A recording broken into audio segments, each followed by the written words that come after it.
Hey, this is Devin, and I'm so glad to welcome you into this space, into the How to Homeschool Summit. I'm excited that you're here, whether you're just curious or whether you're new. Um, I love homeschooling, and I'm up here in case you don't know where I am. I know it's kind of weird because I've got the slides here. The slides are for me and not for you, to keep me on track so that I don't chase rabbits. But I'm a mom. I've homeschooled for over 15 years. My oldest is 18 and he graduated. We started in the preschool days, which is one of my loves. I love mamas who start in preschool because it's so much fun. I have 5 kids. My oldest, like I said, is 18. He graduated last year. I have 4 girls. They're 16, 13, 11, and 4. So I have a wide spectrum and a huge love for homeschooling. So today we're going to talk about a beginner guide to homeschool styles. Now, homeschool styles is a term that you're not going to find it tons of places. But what we're going to talk about is learning styles, how your children learn, and we're going to talk about teaching styles in the homeschool movement. Learning styles is not going to be anything different than what you'll find anywhere else, and you probably kind of already know them. So we're just going to go through them lightly and talk about them, and I can point you towards some other places to look if you want to look deeper. So anyway, let's share a slide.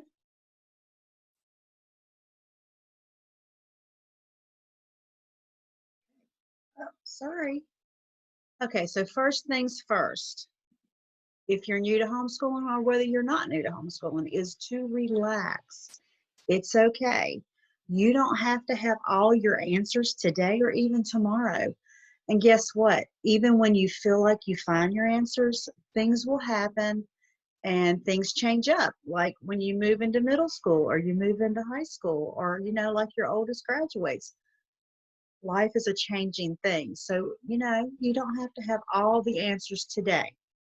So take that relief off of you so you don't have to worry.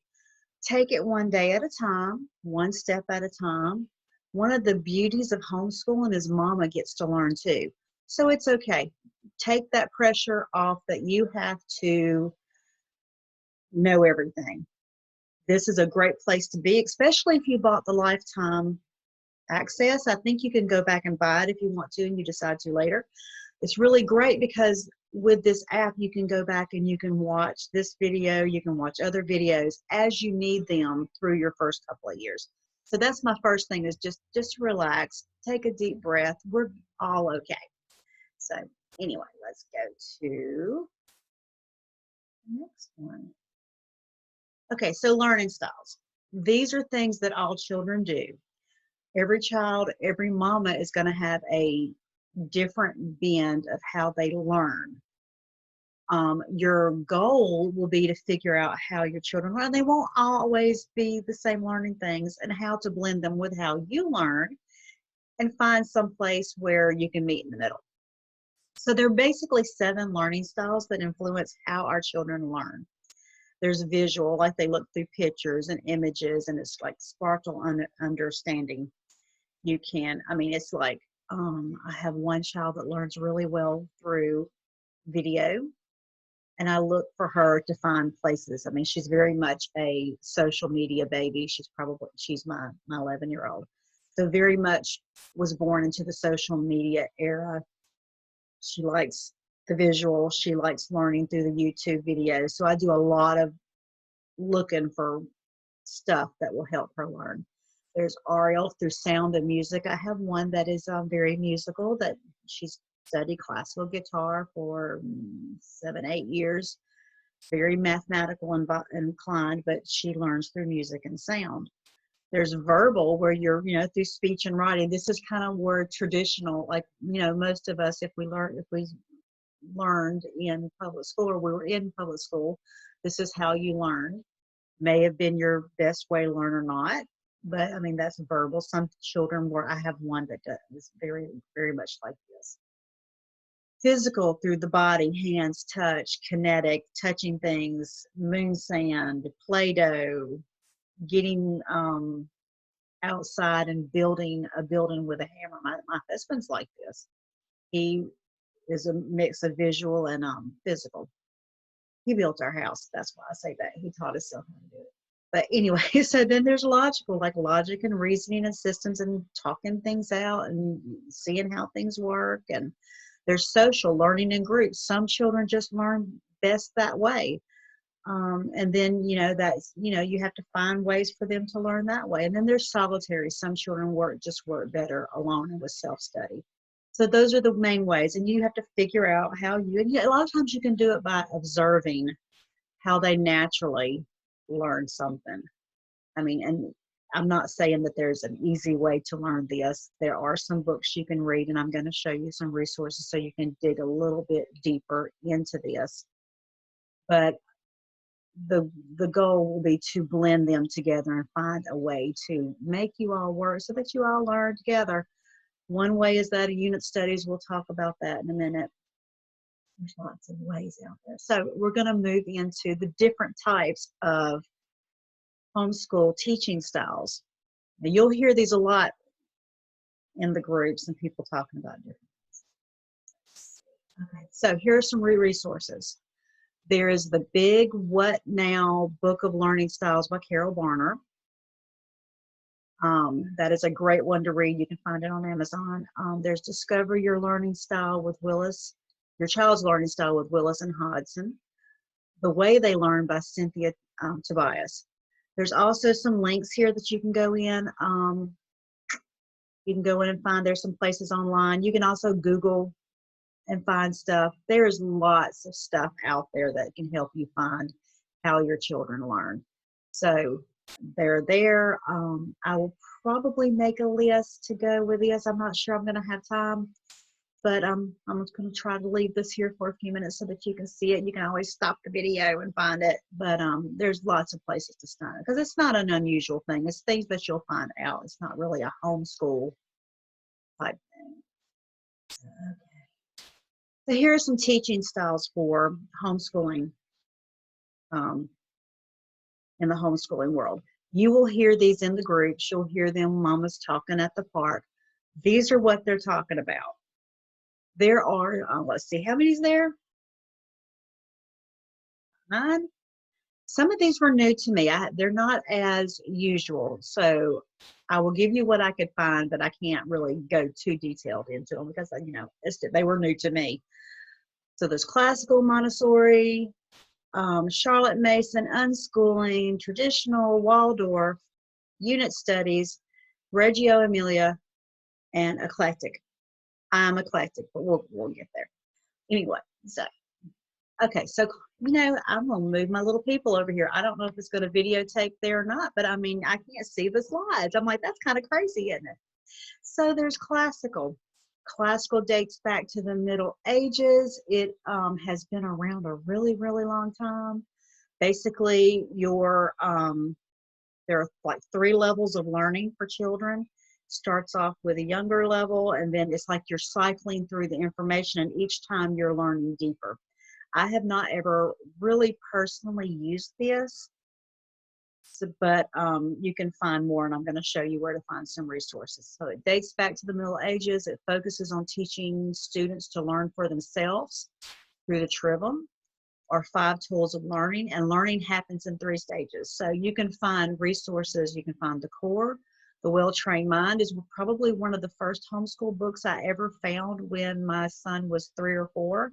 I did start by using it. It's a great book if you want to buy something, and then it's like kindergarten has suggestions for each subject. Math, I started and I didn't go past kindergarten, but it's an awesome resource, and it has been around forever. And so they got the Well-Trained Mind, they've got the Well-Educated Mind, which is for parents. Then they've got Classical Conversations, which is like a co-op. I'm not sure how to describe it other than that because we did not stay there. But it's been around forever. It's a great place to start or a great place to stay, depending on how your child wants to learn. If your child likes to learn facts, if they regardless of which learning style they learn, but if they really love facts, this is a great place to start. It's going to be more of a traditional, homeschooling method, because I do believe that some of the private schools will use this. So, I mean, it's a great place to start and great place to stay if that works for your children. I had multiple children, so it was not the best place for us. I was a little bit, that was just me. Okay, Montessori. Montessori is one of the first things I saw, and you can find Montessori daycares and Montessori schools all over the U.S. It emphasizes open learning where the child can pick what they want to learn and what materials they want to use. It favors beauty and uncluttered spaces. You can find lots of books on how to set up for it. Very natural learning, not a rigid structure. I mean, they probably, I mean, it's just very nice, um, relaxed, simple approach. There are some books you can find: Montessori, A Modern Approach, The Joyful Child, Montessori at Home Guide. I actually have that one, and it's more for preschool, and it has lots of great activities like setting the table, putting on your jacket. There's the Montessori method. She was a teacher, I believe, in Italy. Her name was Maria. She developed this philosophy. So, I mean, it is used in preschools, and you can find it many places. Let's see. Here's Charlotte Mason. You will hear her a lot in the groups because she is a very popular one. This is the one I moved to after classical because I had multiple children, and it just was a very good fit. There's emphasis on real life learning situations, nature study, play-based learning, and living books. Living books are going to be like, you go to find a book on flowers and you're looking for one written by an expert and not a textbook. So it's not a textbook type based learning. You're going to look for a lot of resources with this one. If you're studying biology, you're going to look for things written by the experts.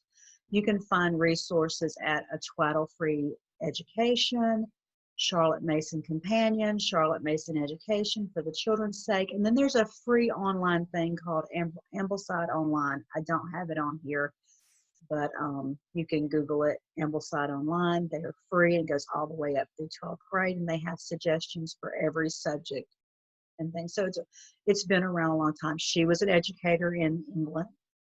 And nature study, if you hear nature study, most of the materials will be Charlotte Mason based. It's a big thing. It works really well for young children. I have not used it as my children got older.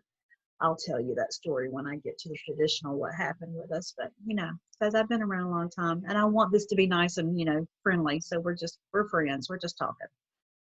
Okay, there's unschooling. Unschooling is an awesome resource. This is actually probably what I'm going to slightly go to with my youngest because she is such a huge age difference from the other one.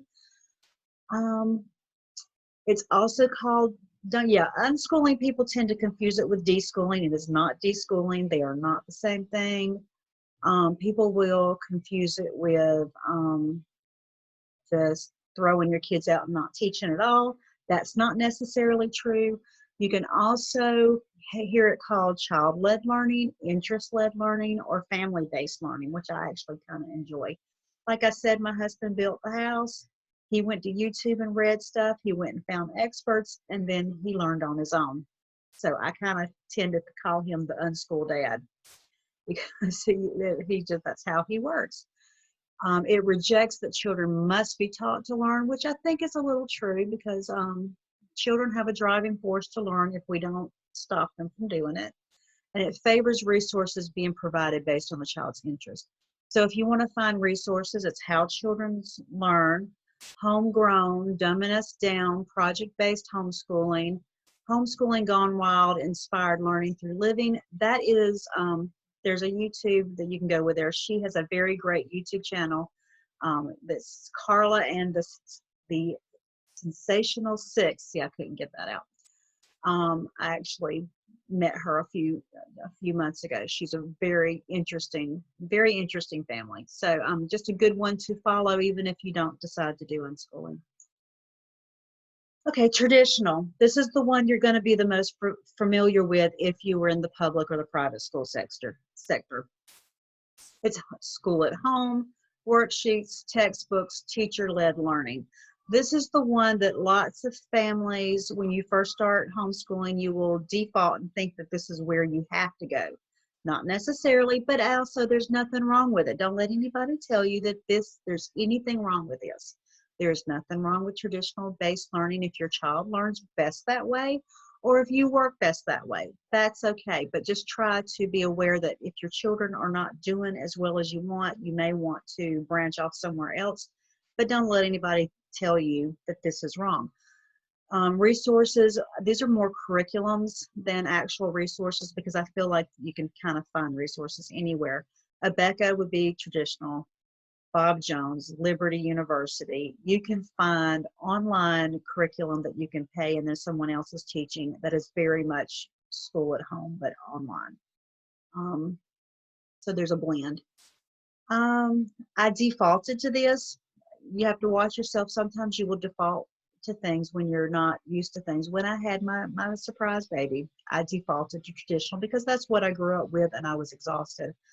I was a little bit upset with myself later because we had not been traditional learners at all, but it happens. Classical and traditional will be very little, I think, are very similar.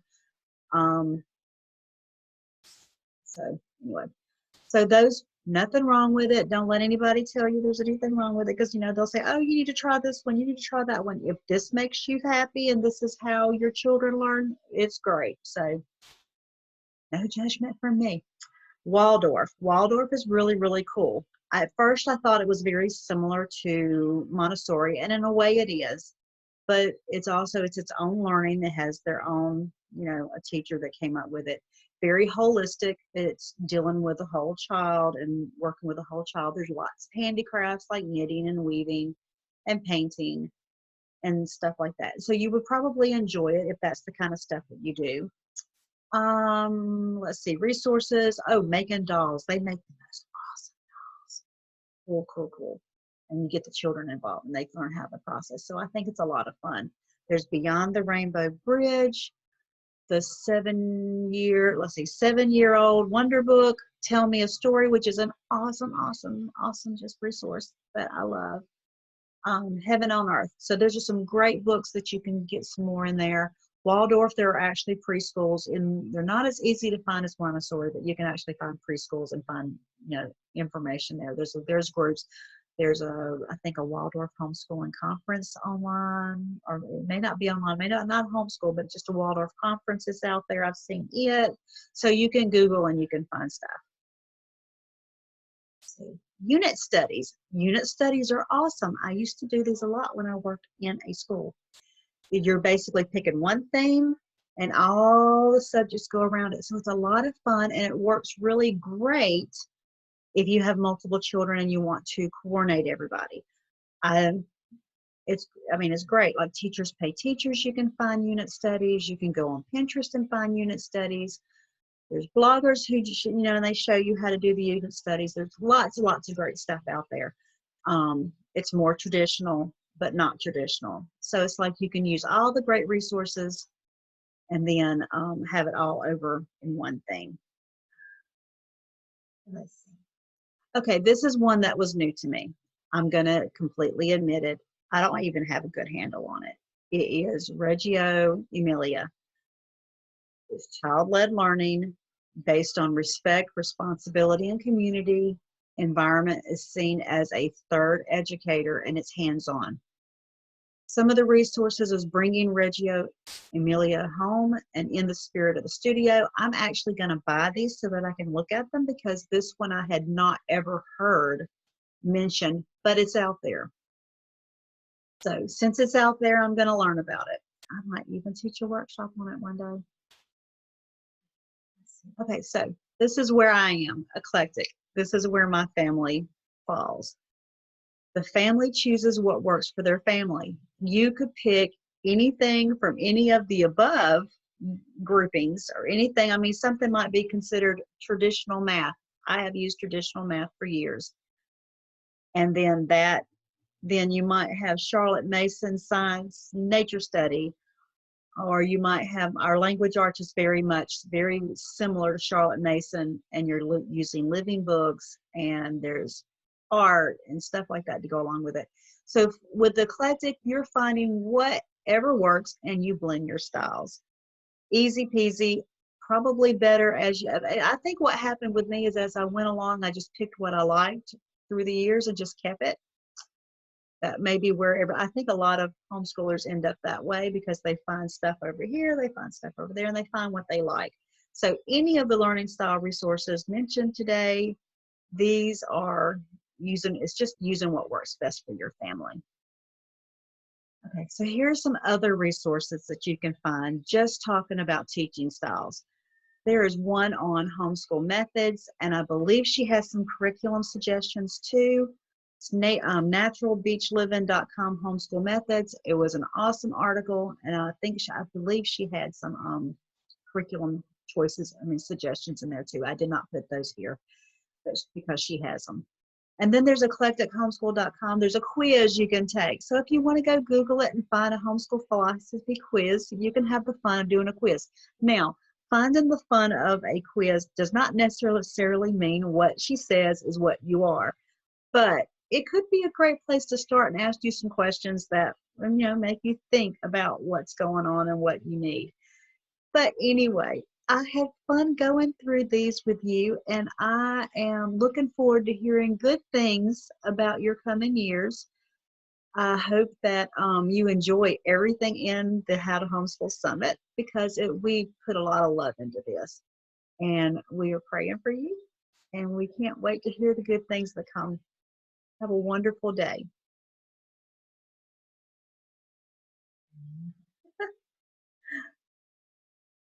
That is the problem with this, trying to stop it when it needs to be stopped. It's quite funny.